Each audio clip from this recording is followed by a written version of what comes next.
Psoriasis को इस condition से इस कंडीशन में लाने के लिए, या फिर इस कंडीशन को इस कंडीशन में, या ये मोटी मोटी पपड़ियों को हटाने के लिए आपको सोराइसिस के पीछे की ये वाली साइंस समझनी होगी। देखो, बात ये है, हमारी जो नॉर्मल स्किन होती है वो जनरली लगभग 30 दिन के अंदर नई स्किन बन जाती है, पुरानी स्किन अपने आप उतर जाती है, जिसको हम सेल्स टर्नओवर रेट कहते हैं। जब आप सोराइसिस की चपेट में आते हो तो ये जो स्किन बनना और उतरने का काम जो है वो 3 से 4 या 5 दिन में होने लगता है। मतलब नीचे से नई स्किन बन जाती है और ऊपर वाली स्किन हटती नहीं, उसमें पपड़ियां बनने लग जाती हैं और वो मोटी होने लग जाती है। मतलब आप ये समझ लो कि फैक्ट्री में ना शॉर्ट सर्किट हो गया है और प्रोडक्शन 10 से 20 गुना ज़्यादा हो गया है स्किन का। और ये सारा खेल जो है ये ऑटो इम्यून रिस्पॉन्स की वजह से आपका शुरू हुआ था। ये ऑटो इम्यून रिस्पॉन्स इतना एग्रेसिवली क्यों करता है मैं बताने वाला हूँ, पहले थोड़ी साइंस को और समझते हैं। नई स्किन इतनी तेजी से बनती है कि पुरानी स्किन को हटने का मौका ही नहीं मिलता है,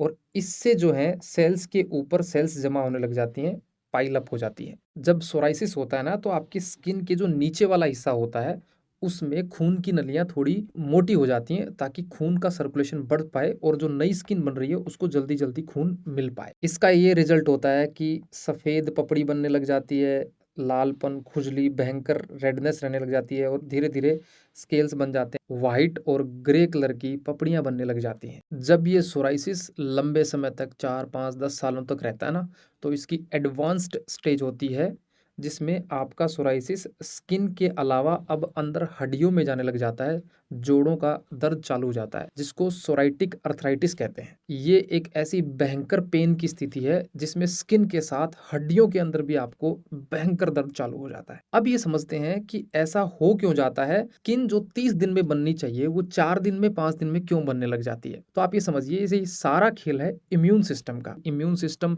मेरा तो जल्दी काम नहीं करता, ये वाला सिग्नल उस पर तो नहीं जा रहा है, ये एक्स पर्सन को गया लेकिन वाई पर्सन को क्यों नहीं गया, इसका कोई एक कारण नहीं है।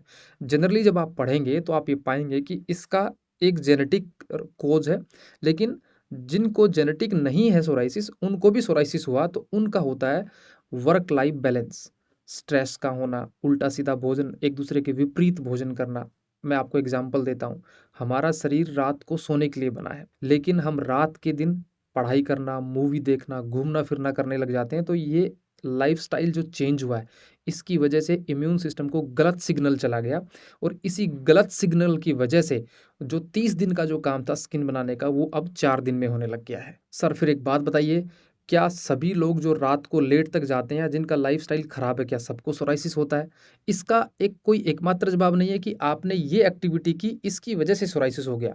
आप इसको ऐसे समझ सकते हैं कि हम ट्रैफिक में रेड लाइट का सिग्नल तोड़ते हैं, चालान नहीं कटता, लेकिन कभी कभार ऐसा होता है कि रेड लाइट सिग्नल तोड़ा और आगे पुलिस भी मिल गई और चालान कट गया। तो अपन ये तो नहीं कहेंगे कि पहले भी हमने रेड लाइट क्रॉस की थी तब तो चालान नहीं कटा, अब कैसे कट गया। सेम सेम ट्रिगर पॉइंट होता है इम्यून सिस्टम का।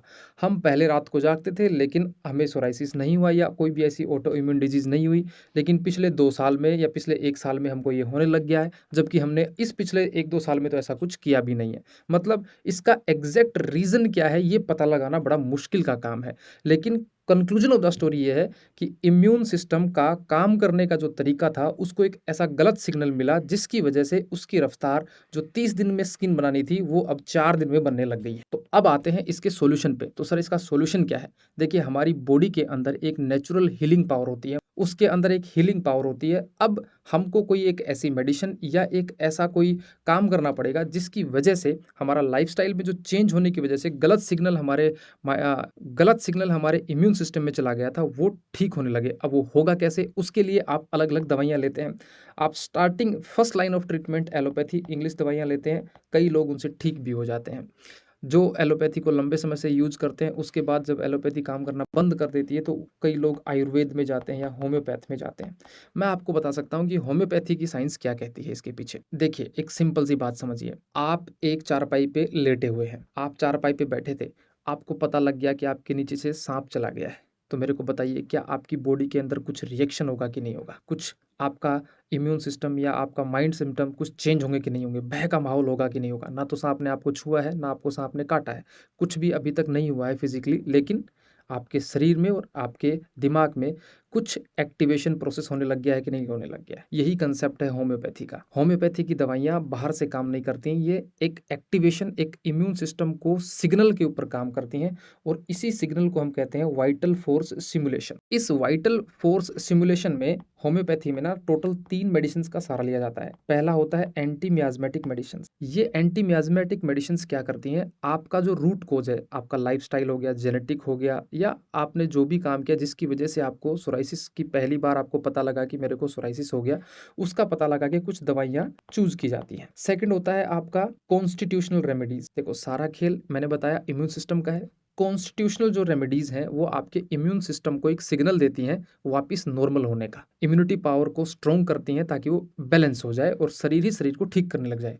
जब तक दवाइयों के भरोसे रहते हैं ये एक टेम्परेरी इलाज होता है, लेकिन जब आप शरीर की नेचुरल हीलिंग पावर को एक्टिवेट कर देते हैं और शरीर ही शरीर को ठीक करने लग जाता है, तब ये एक परमानेंट इलाज होता है। तो होम्योपैथी के अंदर एंटी मियाज्मेटिक के बाद कॉन्स्टिट्यूशनल रेमेडीज आती हैं और तीसरी आती हैं सिम्टम्स बेस्ड मेडिसिन। इन तीनों मेडिसिन का एक अगर मिक्सअप ट्रीटमेंट लिया जाए, ये इम्यून सिस्टम जो 4 दिन में ही पुरानी स्किन को हटा के नई स्किन बनाने वाला था, अब ये प्रोसेस 4 की बजाय वापस 30 दिन में रीसेट हो सकती है। मैं आपको कुछ रिजल्ट्स दिखाता हूँ। देखिए ये एक सोराइसिस का केस है, यहाँ से यहाँ तक भी आप आराम से यात्रा तय कर सकते हैं।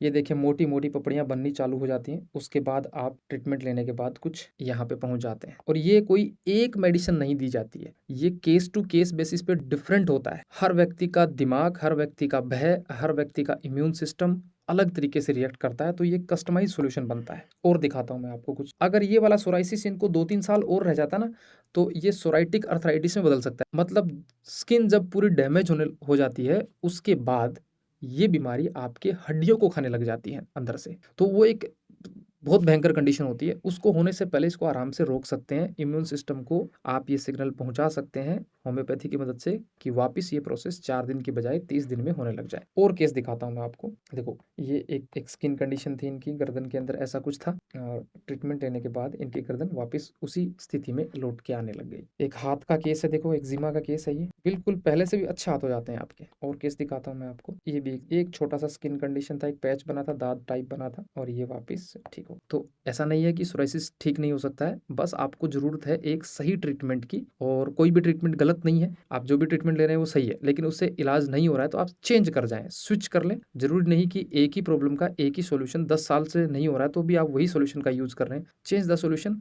आपकी बात बन जाएगी, सोराइसिस से पीछा छुड़वाया जा सकता है।